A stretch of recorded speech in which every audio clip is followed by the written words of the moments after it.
أصدقائي في القناة وأولاد حبايبي تيمور وطارق، معايا باراجراف جديد من منهج 6 ابتدائي الترم التاني. تعالوا نشوفه مع بعض. يلا بينا. My favorite Egyptian artist.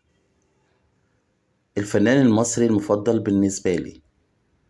I like painting and all art of work. أنا بحب الرسم وكل الأعمال الفنية. My favorite Egyptian artist is محمود مختار. محمود مختار هو الفنان المصري المفضل بالنسبة لي. He is a skilled talented artist. هو فنان ماهر موهوب. I liked all his art of work. أنا بحب كل أعماله الفنية. He painted some small beautiful canvases. هو رسم رسومات صغيرة جميلة على القماش. When he was a university student. لما كان طالب جامعي. His most famous masterpiece is a statue of نهضة مصر.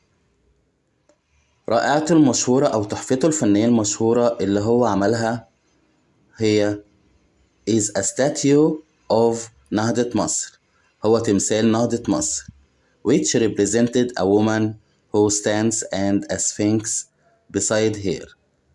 اللي بتمثل سيدة أو امرأة who stands يعني التي تقف and a sphinx beside her وأبو الهول جنبها. يلا بينا نقرأ الباراجراف تاني. My favorite Egyptian artist. الفنان المصري المفضل بالنسبة لي. I like painting and all art of work. أنا بحب الرسم وكل الأعمال الفنية. My favorite Egyptian artist is محمود مختار.